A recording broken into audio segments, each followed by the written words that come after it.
All right, let's jump right into this explainer because we are untangling a truly wild story today.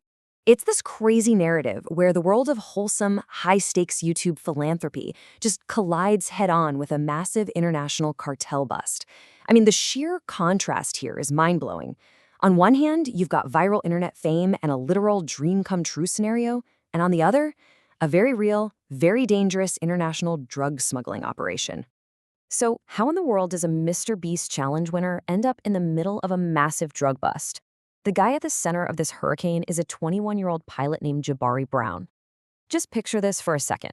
You're a young, super ambitious aviator, you've recently won the prize of a lifetime, and then suddenly, boom, you find yourself detained in a hotel in Asuncion, Paraguay, facing the absolute unthinkable. What was supposed to be just a routine gig turned into an international incident, and Jabari was caught right in the crosshairs. $3.6 million. Wow. That staggering number is the estimated street value of the illicit cargo discovered on the private jet that Jabari was co-piloting. Just to put that kind of cash into perspective, local authorities estimated the haul was worth roughly $14,000 per kilogram in neighboring Brazil. So we aren't talking about a minor little infraction here. This was a major, multi-million-dollar smuggling operation, going down literally right behind the cockpit doors. Okay, so what exactly adds up to a $3.6 million payday? Well, during an inspection at the Silvio Petiro C International Airport, Paraguay's National Anti-Drug Secretariat, also known as SANAD, made a jaw-dropping discovery. They found over 261 kilograms of high-THC marijuana. And you've got to give them points for creativity, I guess, because the smugglers had hidden this massive haul in black bags designed to look exactly like musical instrument cases. The passengers literally tried to claim they were just a band transporting their gear. Crazy, right? The logistics of this flight really show just how calculated the whole thing was. The Bombardier Challenger private jet actually started its journey in Miami, Florida. From there, it made a strategic pit stop in Panama City before finally touching down in Paraguay. They were moving across multiple international borders with a highly illegal payload, just flying totally under the radar. Before we unmask the real masterminds behind this flight, we really need to rewind a bit. We've got to understand how this young co-pilot even fits into this bizarre puzzle. So, who is Jabari Brown? And why did his arrest literally break the internet for a few days? Well, to millions of viewers online, he's known by his handle Captain Treasy. That internet fame comes directly from a massive viral event.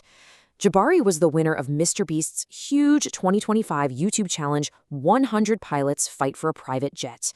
The competition was absolutely brutal. 100 pilots battling it out through these grueling aviation-themed endurance challenges. And at just 20 years old at the time, Brown beat out 99 other experienced pilots to take home the grand prize. He was just a young guy with huge dreams, planning to use his new jet to launch his own charter aviation business. Now, when the news of his detainment first hit, social media obviously went into an absolute frenzy, and a ton of misinformation started spreading like wildfire. But it is absolutely crucial that we separate the facts from the fiction here. On one side, we have his MrBeast prize, a completely clean Hawker 400 XP valued at $2.4 million. On the other side, we have the smuggling plane, a totally different aircraft, a Bombardier Challenger 604. That's the plane where the drug seizure went down, and Jabari was literally just working there as a hired co-pilot. So let me be super clear about this. His prize jet was completely clean. The Hawker 400 XP that Jabari won from MrBeast had absolutely zero connection to the Paraguay drug bust. Nothing at all. It was a completely separate part of his life. He was literally just doing gig work, taking a job as a co-pilot on that Challenger 604, totally oblivious to what those passengers had loaded into the back of the plane. Okay, so if Jabari wasn't the mastermind, if he was just a hired hand sitting in the right seat of the cockpit, we need to look at who actually loaded those fake instrument cases onto the plane. It's time to pull off the masks and look at the real smuggling ring. Right after the bust, authorities arrested and charged the 3 American passengers who had so confidently claimed they were just hauling musical equipment. The people detained for international drug trafficking were 39-year-old Marisol Rivas from New York, 42-year-old Troy Anthony Vasquez from Florida, and 58-year-old David Thomas Wise from California. But wait, the passenger list wasn't the only surprise here. They also slapped cuffs on the aircraft's main pilot, a 47-year-old named Keith Sealitz. And get this, the main pilot wasn't just your run-of-the-mill aviator. Keith Silitz is an Estonian national who is actually described as a co-founder of the US-based micromobility company, Bolt Mobility.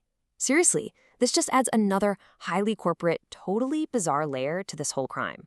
You've got a literal tech entrepreneur acting as the main pilot on a private jet stuffed with millions of dollars of marijuana, all while his 21-year-old co-pilot is sitting right next to him, completely in the dark.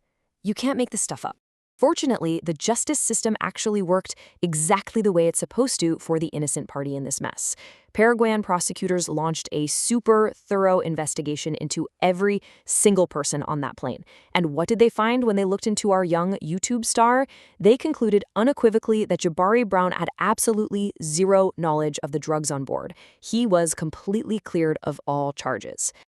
A massive part of that exoneration really came down to how he handled himself during the crisis. He didn't panic, he didn't try to hide anything. Investigators pointed out that Brown fully cooperated with the authorities throughout the entire process. He was an open book, answering every single question and handing over whatever they needed. Because he wasn't involved in the smuggling operation at all, his absolute cooperation essentially saved his budding aviation career and, his freedom. Shortly after he was finally released, Brown went on Instagram to reflect on the whole harrowing ordeal, and his words really captured the incredible emotional toll this took on him. He wrote, "I have come to learn that there are a lot of evil and selfish people in this world who care about no one but themselves and don't care how their actions can affect others who are completely clueless to their motives. Just imagine being 21, working your tail off to build your dream business, and having selfish people nearly ruin your entire life while you were literally just trying to do your job." This whole situation really leaves us with a stark, kind of terrifying realization. When your office is 30,000 feet in the sky, how well do you really know your passengers? This case completely pulls back the curtain on the gig economy side of private aviation. It proves that a single flight, just picking up the wrong clients with a hidden agenda, can turn a dream career into an international nightmare in the blink of an eye. Jabari Brown walked away a free man, but his story is a wild reminder of the hidden dangers that can literally fly right under our noses. So what do you think? Would you ever look at a charter flight the same way again?